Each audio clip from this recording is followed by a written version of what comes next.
ప్రేమ అన్న పదానికి 2 అక్షరాలు, కానీ మీరు నాపైన చూపించినటువంటి ప్రేమ అనంతం. నేను సురేష్, మీ ప్రేమకు బానిస. ఓకే, ఇప్పుడు మనం మన యొక్క ఎంటైర్ జావా స్క్రిప్ట్ లో చాలా ఇంపార్టెంట్ అయినటువంటి కాల్ బ్యాక్ ఫంక్షన్స్ గురించి మాట్లాడుకుందాం. ఓకే, ఇప్పుడు చూడండి, రాము రాజు అనేటువంటి 2 ఫ్రెండ్స్ ఉన్నారు. వీళ్ళిద్దరికి ఒక మ్యారేజ్ ఇన్విటేషన్ అది వచ్చింది అనమాట. ఆ యొక్క మ్యారేజ్ ఇన్విటేషన్ ఎవరిది అనుకోనంటే సురేష్ అన్నది. ఇప్పుడు ఈ యొక్క రాము అలానే రాజు సురేష్ అన్న మ్యారేజ్ కి వెళ్దాం అనుకున్నారు అనమాట. అప్పుడు రాము ఏమన్నాడు అనుకోనంటే, అరే సురేష్ అన్నయ్యకి బొకేలు అంటే చాలా ఇష్టం కదా, నా దగ్గర రెడ్ రోజెస్ ఉన్నాయి, ఆ యొక్క రెడ్ రోజెస్ నీకు పంపిస్తాను, నీకు బొకేలు తయారు చేయడం వచ్చు కదా, నువ్వు ఆ యొక్క బొకేని తయారు చెయ్యు, ఈ లోపు నేను స్నానం చేసి రెడీ అయిపోతాను, కానీ గుర్తు పెట్టుకో, నువ్వు బొకే చేసిన వెంటనే నాకు చెప్తే నేను మా ఇంటి దగ్గర నుండి స్టార్ట్ అవుతాను, మన ఇద్దరం కలిసి పెళ్లికి వెళ్దాం అని చెప్పాడు అనమాట. సో ఇక్కడ మీరు గుర్తుపెట్టుకోండి, ఇక్కడ రాము ఏం చేశాడు, రాజుకి రెడ్ రోజెస్ పంపించాడు. పంపించిన తరువాత రాము పని రాము చేసుకున్నాడు అనమాట. స్నానం చేశాడు, బట్టలు వేసుకున్నాడు, వాడి పనులన్నీ వాడు చేసుకున్నాడు అనమాట.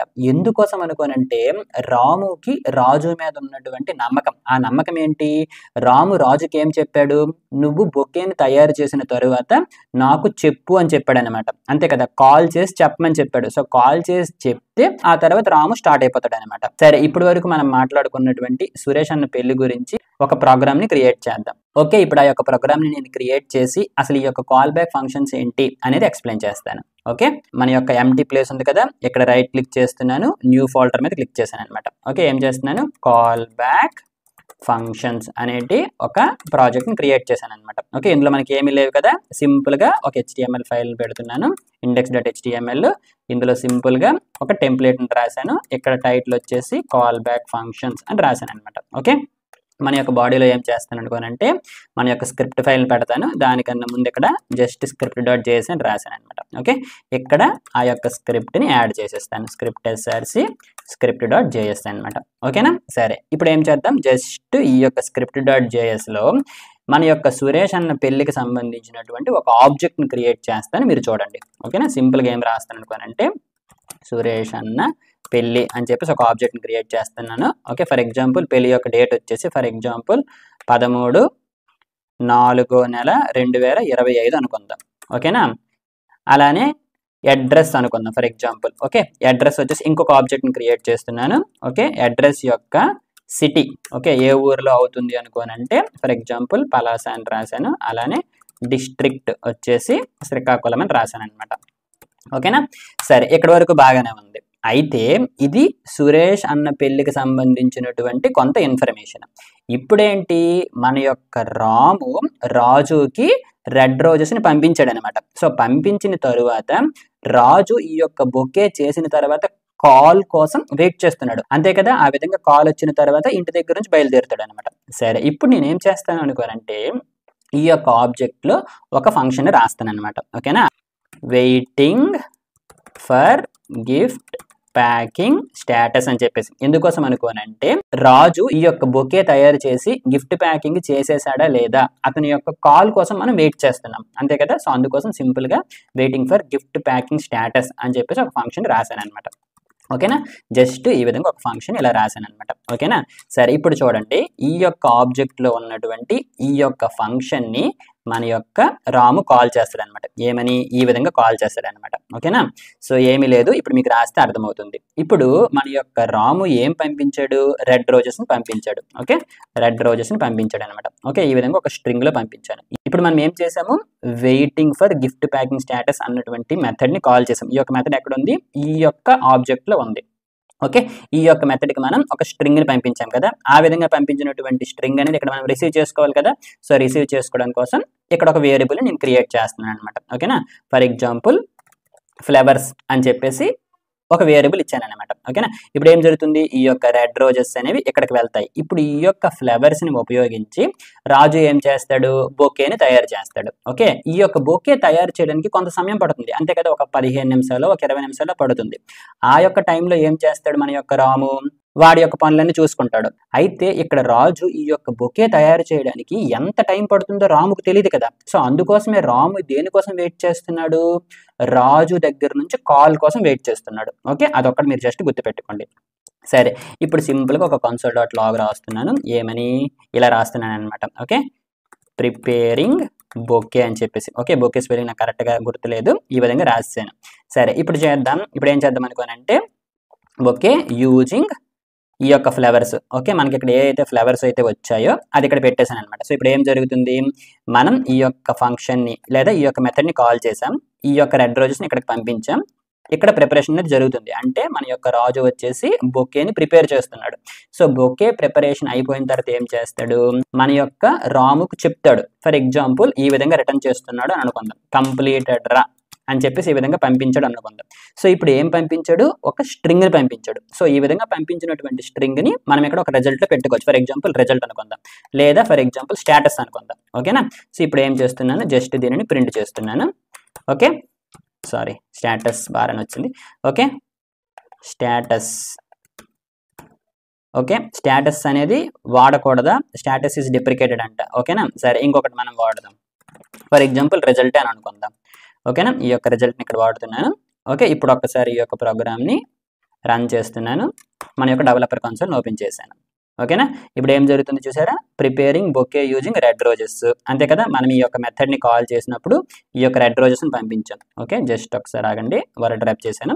ఇప్పుడు చూడండి, ఈ యొక్క రెడ్ రోజెస్ని మనం పంపించాం, ఆ యొక్క రెడ్ రోజెస్ ఇక్కడికి వెళ్ళింది, ఈ యొక్క కన్సోల్ స్టేట్మెంట్ అనేది ప్రింట్ అయ్యింది, ప్రిపేరింగ్ బొకే, ఆ తర్వాత కంప్లీటెడ్ అని వచ్చింది. అయితే ఇక్కడ మీరు బాగా అబ్జర్వ్ చేయండి, రాము రెడ్ రోజెస్ని పంపించేశాడు. అవునా, అది ఎక్కడ జరిగింది, ఇక్కడ జరిగింది. రాము వచ్చేసి రెడ్ రోజెస్ని పంపించేశాడు. సో పంపించిన తరువాత రాజు ఏం చేస్తాడు, ఈ యొక్క ప్రిపరేషన్కి కొంత టైం తీసుకుంటాడు. అంతే కదా, కానీ ఇక్కడ మనకి ఏం జరిగింది, ఇమీడియట్గా మనకి కంప్లీటెడ్ రా అన్నటువంటి స్టేటస్ అనేది రిటర్న్లో వచ్చేసింది అనమాట. అయితే నిజానికి ఇక్కడ ఏం జరుగుతుంది, రాము ఏం చేస్తాడు, రెడ్ రోజెస్ని పంపించేసిన తర్వాత వీడి పనులు వీడు చేసుకుంటాడు అనమాట. ఇలా చూడండి, ఫర్ ఎగ్జాంపుల్ బాత్, లేదా ఫర్ ఎగ్జాంపుల్ డ్రెస్సింగ్, ఇవన్నీ వీడు చేసుకుంటుంటాడు అనమాట. ఎందుకోసం అనుకోనంటే రాముకి ఒక నమ్మకం ఉంది. ఆ నమ్మకం ఏంటి అనుకోనంటే, రాజు ఈ యొక్క బొకేని తయారు చేసిన తరువాత రాజుకి చెప్తాడనమాట. అంటే రాజు దగ్గర నుంచి కాల్ కోసం వెయిట్ చేస్తాడనమాట. ఆ విధంగా కాల్ వస్తే అప్పుడు వీళ్ళ ఇంటి దగ్గర నుంచి స్టార్ట్ అవుతాడనమాట. కానీ ఎక్కడ ఏం జరిగింది, ఇమీడియట్ గా ఒక రిజల్ట్ మనం రిటర్న్ చేసేస్తున్నాం అనమాట. నిజానికి మనకి రియల్ టైంలో ఈ విధంగా జరగదు. ఎందుకోసం అనుకోనంటే బొకే తయారు చేయడానికి కొంత టైం పడుతుంది కదా. సో అటువంటిప్పుడు నేనేం చేస్తాను అనుకోనంటే, ఇదే మెథడ్కి ఒక ఫంక్షన్ని పంపిస్తాను. ఓకే, ఆ ఫంక్షన్ ఏ విధంగా పంపిస్తాను, ఫర్ ఎగ్జాంపుల్ ఈ విధంగా పంపిస్తాను అనమాట. సో డైరెక్ట్గా ఈ విధంగా రాసుకోవచ్చు కదా, ఇంతకుముందు చాప్టర్లో మీకు చెప్పాను కదా, డైరెక్ట్గా ఇందులోనే ఒక ఫంక్షన్ని పంపిస్తున్నాను అనమాట. అదే ఇంతకుముందు మీకు చెప్పాను, ఫంక్షన్స్ అనేవి ఫస్ట్ క్లాస్ ఆబ్జెక్ట్స్. ఫంక్షన్స్ని మనం ఈ విధంగా ఆర్గ్యుమెంట్స్లో పంపించవచ్చు. ఇక్కడ చూసారు, ఇంతకుముందు ఆర్గ్యుమెంట్గా ఒక స్ట్రింగ్ని పంపించాను, ఇప్పుడు ఆర్గ్యుమెంట్గా ఒక ఫంక్షన్ని పంపిస్తున్నాను అనమాట. ఇప్పుడు ఏం జరుగుతుంది, ఈ యొక్క ఫంక్షన్ అనేది ఇక్కడ సెకండ్ పారామీటర్ కింద తీసుకోగలను అనమాట. ఇప్పుడు చూడండి, ఫర్ ఎగ్జాంపుల్ జస్ట్ F1 అని రాశాను అనమాట. ఓకే, FN అని రాశాను, మన ఇష్టం, మీరు ఏదైనా నేమ్ ఇచ్చుకోవచ్చు. ఓకే, జస్ట్ మీకు చూపించడానికి కోసం F1 అని రాశాను. ఇప్పుడు ఏం జరుగుతుంది, మనం ఇక్కడ పంపించినటువంటి ఫంక్షన్ అనేది ఈ యొక్క వేరియబుల్లోకి వెళ్ళింది అనమాట. ఇప్పుడు దీని యొక్క ఉపయోగం ఏంటి అనుకోనంటే, ఇక్కడ రాజు వచ్చేసి ఈ యొక్క బొకేని తయారు చేయడానికి కొంత టైం తీసుకుంటాడు కదా, తీసుకున్న తరువాత ఏం చేస్తాడు అనుకోనంటే ఈ యొక్క ఫంక్షన్ని కాల్ చేస్తాడు అనమాట. ఓకేనా, అంటే ఈ విధంగా రిటర్న్ చేయడం మరి. ఓకే, అది కామెంట్లో పెట్టాను, ఈ యొక్క ఫంక్షన్. ఓకే, ఈ యొక్క ఫంక్షన్ని కాల్ చేస్తాడు. అప్పుడు ఏం జరుగుతుంది, మనం ఇక్కడ ఏదైతే ఫంక్షన్ని పంపించామో సెకండ్ ఆర్గ్యుమెంట్లో, ఈ యొక్క ఫంక్షన్లో ఉన్నటువంటి స్టేట్మెంట్స్ అనేవి ఎగ్జిక్యూట్ అవుతాయి అనమాట.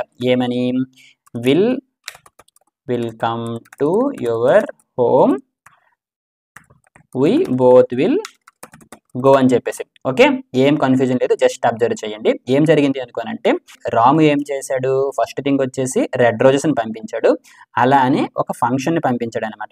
ఆ తర్వాత రాము చేయాల్సినటువంటి పనులన్నీ చేసుకుంటున్నాడు అనమాట.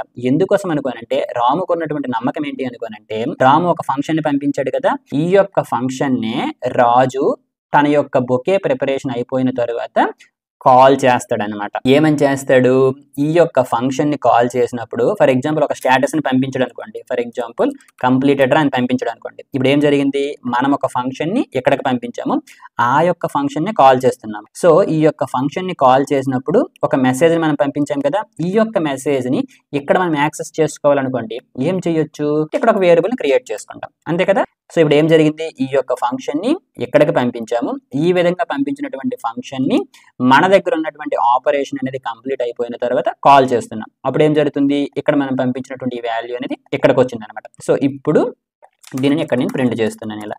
ఓకే, అక్కడ నుండి వచ్చినటువంటి మెసేజ్ అనేది. సో ఇప్పుడు ఏం జరుగుతుంది అనుకోనంటే, రాము రెడ్ రోజెస్ ని పంపించేశాడు, ఒక ఫంక్షన్ ని పంపించేశాడు. ఆ తర్వాత రాము చేయాల్సినటువంటి పనులన్నీ చేసుకుంటున్నాడు. ఇప్పుడు రాముకు భయం ఏమీ లేదు. ఎందుకోసం అనుకోనంటే, ఒక ఫంక్షన్ ని పంపించేశాడు కదా, ఆ ఫంక్షన్ అనేది ఏం చేస్తుంది, ఇక్కడ జరగాల్సినటువంటి ఆపరేషన్ జరిగిన తర్వాత ఆటోమేటిక్ గా మనం పంపించినటువంటి ఫంక్షన్ అనేది కాల్ అవుతుంది అనమాట. సో కాల్ అయిన తర్వాత రాము ఏం చేయాలనుకుంటున్నాడో అది చేస్తాడు అనమాట. సో ఇక్కడ మీరు బాగా అబ్జర్వ్ చేయండి, మనం ఒక ఫంక్షన్ కి ఇంకొక ఫంక్షన్ ని పంపించామన్నమాట, అంతే కదా. ఈ విధంగా ఒక ఫంక్షన్ ని పంపించాం. అప్పుడు ఆ యొక్క ఫంక్షన్ ఏం చేసింది, కొంత ఆపరేషన్ చేసిన తరువాత మనం పంపించినటువంటి ఫంక్షన్ ని మళ్ళీ కాల్ చేసింది, అంటే కాల్ బ్యాక్ చేసింది, అంతే కదా. మనం ఒక ఫంక్షన్ ని పంపిస్తే దానిని మళ్ళీ బ్యాక్ కి కాల్ చేసింది. దీనిని ఏమంటాం అనుకోనంటే కాల్ బ్యాక్ ఫంక్షన్ అంటాం అనమాట. ఓకేనా, ఇక్కడ జరిగింది ఏదైతే ఉందో ఇది కాల్ బ్యాక్ ఫంక్షన్ అనమాట.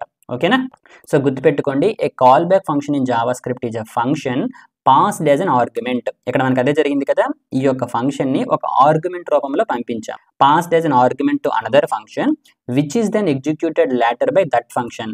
మనం ఏ ఫంక్షన్ కి అయితే ఈ యొక్క ఫంక్షన్ ని పంపిస్తున్నామో ఆ యొక్క ఫంక్షన్ మనం పంపించినటువంటి ఫంక్షన్ ని తర్వాత ఎప్పుడైనా కాల్ చేస్తుంది. తర్వాత అయినా కాల్ చేయొచ్చు, లేదా ఇమీడియట్ గానే కాల్ చేయొచ్చు అనమాట. అది అప్పుడు జరిగేటువంటి రిక్వైర్మెంట్ బట్టి ఉంటుంది. ఇప్పుడు బొకే తయారు చేయడానికి కొంత టైం పట్టింది కాబట్టి ఆ టైం తర్వాత కాల్ చేస్తుంది. అలా కాకుండా కొన్నిసార్లు ఇమీడియట్ గా కాల్ చేసేయచ్చు, ఏదైనా అవ్వచ్చు. బట్ గుర్తుపెట్టుకోవాల్సింది ఏంటి అనుకోనంటే, మనం పంపించినటువంటి ఫంక్షన్ ని వేరే ఫంక్షన్ కాల్ చేస్తుంది, అది మీరు గుర్తుపెట్టుకోవాలి. ఓకే, సో గుర్తుపెట్టుకోండి, when a function is passed as an argument, ఎప్పుడైతే ఒక ఫంక్షన్ ని ఆర్గ్యుమెంట్ గా పంపిస్తామో it is just a reference to that function అనమాట. ఓకే, మనం ఒక ఫంక్షన్ యొక్క రెఫరెన్స్ ని పంపిస్తున్నాం, అంతేగాని ఇమీడియట్ గా ఈ యొక్క ఫంక్షన్ ని మనం కాల్ చేయడం లేదనమాట. Okay, it is just a reference to that function, not executed immediately. ఈ యొక్క ఫంక్షన్ అనేది ఇమీడియట్ గా ఎగ్జిక్యూట్ అవ్వదు, ఇక్కడికి వెళ్తుంది, ఒక రెఫరెన్సే వెళ్తుంది. ఆ తరువాత ఏ ఫంక్షన్ అయితే మనం పంపించినటువంటి ఫంక్షన్ ని రిసీవ్ చేసుకుంటుందో అది మనం పంపించినటువంటి ఫంక్షన్ ని కాల్ చేస్తుంది అనమాట. ఎప్పుడు కాల్ చేస్తుంది, ఎలా కాల్ చేస్తుంది అనేది మనకి తెలియదు అనమాట. మనం గుర్తుపెట్టుకోవాల్సింది ఒకటే, మనం ఒక ఫంక్షన్ కి ఒక ఫంక్షన్ ని పంపిస్తాము, పంపించిన తరువాత ఆ యొక్క ఫంక్షన్ అది కాల్ చేస్తుంది, ఎప్పుడు ఎలా అనేది మనకు అవసరం లేదు. ఓకేనా, సరే, ఫైనల్ గా ఈ యొక్క ప్రోగ్రామ్ యొక్క అవుట్పుట్ నాకు చెప్పండి. ఇక్కడ నాకు రెండు ఫంక్షన్స్ ఉన్నాయి, గ్రీట్ అనేటువంటి ఫంక్షన్, అలానే సే గుడ్ బై అనేటువంటి ఫంక్షన్. ఈ యొక్క గ్రీట్ అనేటువంటి ఫంక్షన్ కి ఒక స్ట్రింగ్ పంపించాను, అలానే ఒక ఫంక్షన్ పంపించాను, అంతే కదా. ఇక్కడ మీరు చూడండి, ఈ యొక్క సే గుడ్ బై అనేటువంటి ఈ యొక్క ఫంక్షన్ ని నేను పంపించాను అనమాట. ఇప్పుడు ఏం జరుగుతుంది, ఈ యొక్క ఫంక్షన్ అనేది ఎక్కడికి వెళ్ళింది అనమాట, అలానే ఈ యొక్క సురేష్ అనేది ఎక్కడికి వెళ్ళింది. ఇప్పుడు ఏం జరుగుతుంది, ఈ యొక్క ఫంక్షన్ అనేది హెల్లో సురేష్ అని ప్రింట్ చేస్తుంది. ఆ తర్వాత ఇక్కడ మనం సే గుడ్ బై అనేటువంటి ఫంక్షన్ ని పంపించాం కదా, ఆ యొక్క ఫంక్షన్ ని ఇక్కడ మనం ఇన్వోక్ చేసాం, అంటే కాల్ చేసాం అనమాట. అప్పుడు ఏం జరుగుతుంది, ఈ యొక్క ఫంక్షన్ లో ఉన్నటువంటి స్టేట్మెంట్స్ అనేవి ఎగ్జిక్యూట్ అవుతాయి అనమాట. సో ఇక్కడ అవుట్పుట్ ఏమొస్తుంది, హెల్లో సురేష్ గుడ్ బై అని రావాలన్నమాట. ఓకే, సో ఇది మన యొక్క అవుట్పుట్. ఓకే, సో గుర్తుపెట్టుకోండి, జావా స్క్రిప్ట్ లో కాల్ బ్యాక్స్ అనేవి చాలా చాలా ఇంపార్టెంట్, అలానే చాలా చాలా పవర్ఫుల్ అనమాట. అయితే కాల్ బ్యాక్స్ ని ఎక్కువగా ఉపయోగించడం వల్ల కొన్ని ప్రాబ్లమ్స్ అనేవి వస్తాయి, వాటినే మనం కాల్ బ్యాక్ హెల్ అంటాం అనమాట. సో అందుకోసమే వీటికి ఆల్టర్నేటివ్ గా మనం ప్రామిసెస్ లేదా ఎసింక్ అవేట్స్ ఇలాంటివి కొన్ని ఉపయోగిస్తాం అనమాట. ఓకేనా, బట్ గుర్తుపెట్టుకోండి, కాల్ బ్యాక్స్ అనేవి మనం చాలా సార్లు ఉపయోగిస్తాం, చాలా చాలా ఇంపార్టెంట్. సరే, ఇవి క్లారిటీగా అర్థం అవ్వడానికి కోసం ఇప్పుడు మనం ఒక ప్రాజెక్ట్ ని క్రియేట్ చేసుకుందాం. చిన్న బ్రేక్, చిటికలో వచ్చేస్తాం.